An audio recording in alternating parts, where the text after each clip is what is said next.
Hello, everybody. Tate Davis here with another album battle for you on December 30th, 2021. One more day of 2021 before we move into 2022. I hope you guys had a great Christmas.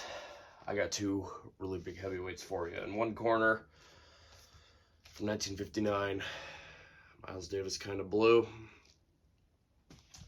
And on the other corner, a guy who played with them during this time and for a while before that, Mr. John Coltrane, with My Favorite Things. Let's talk about Kind of Blue first. So, I mean, I'm not really going to go into much of the history of this album because what hasn't been said about this album already by a ton of critics and writers more qualified than I am to talk about it. Of course, you got Miles Davis on trumpet, Cannonball Adderley on alto saxophone, Paul Chambers on bass, Jimmy Cobb on drums, John Coltrane on tenor saxophone, Bill Evans on piano, and Wynton Kelly on piano on Freddie Freeloader. I mean, look at this. Yeah, and it was recorded at, I believe it was called the 35th Studio, Columbia's 35th Street Studio in New York. It was a converted church, so it had this really big, roomy sound, and like most of the Miles Davis albums around this time, the musicians went in there having little idea what they were going to do, and Miles just gave them a set of chord changes and counted off a tempo, and away they went. So, liner,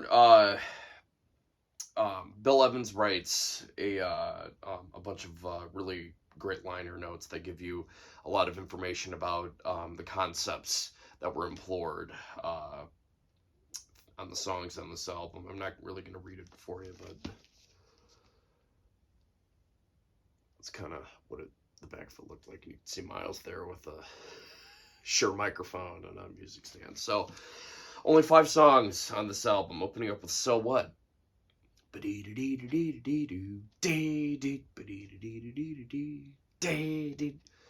Great Paul Chambers bass line there. Awesome solos all around. Freddie Freeloader. A tune that has been called at a lot of jam sessions that I've went to.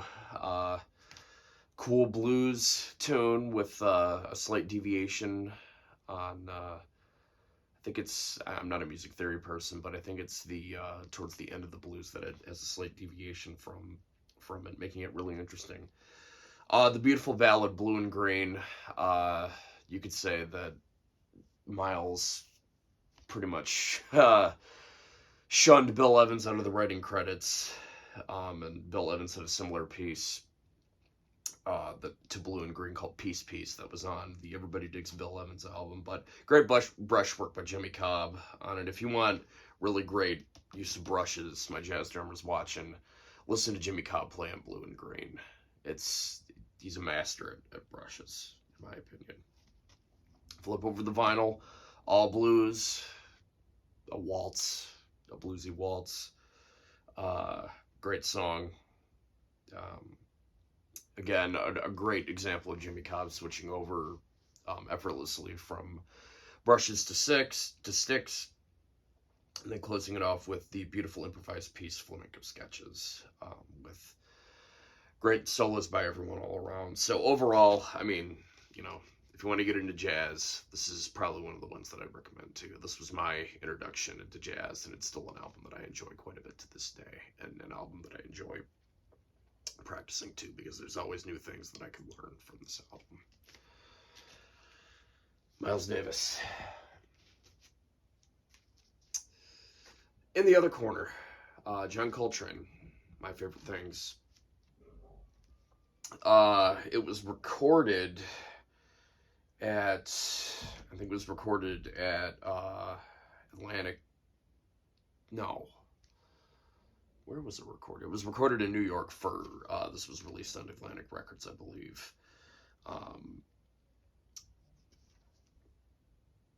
Mr. Coltrane right there with the soprano saxophone. Of course, We have John Coltrane on all sorts of saxophones, McCoy Tyner on piano, Steve Davis on bass, Elvin Jones on drums. And then there's a bonus track on here, which has John Coltrane on tenor saxophone, McCoy Tyner on piano, Steve Davis on bass, and Billy Higgins on drums. It was produced by Nasuhi Erdogan, which is a relative of Ahmet Erdogan, the founder of Atlantic Records.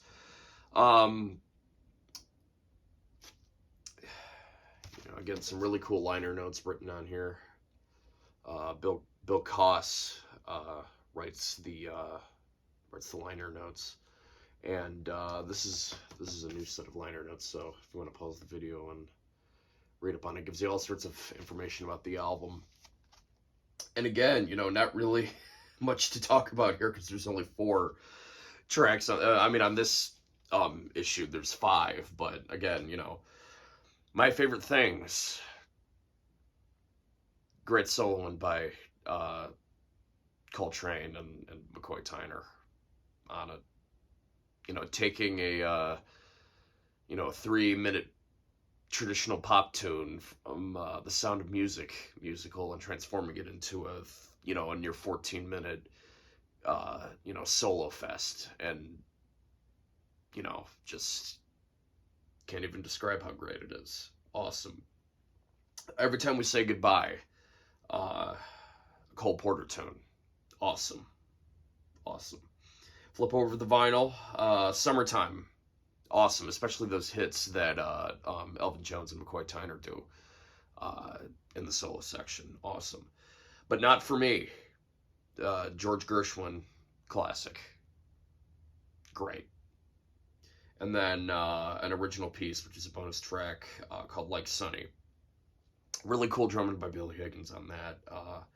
Kind of a Latin-tinged jazz, or Latin-tinged swing. I think it shifts between Latin and swing. So again, you noticed I didn't really talk much about the tracks on this album because it's just what hasn't been said about this album already. So when it comes to putting the two of these next to one another, this is really, really difficult. I'm gonna cop out and give it a tie. I love these albums that much. I can't pick them.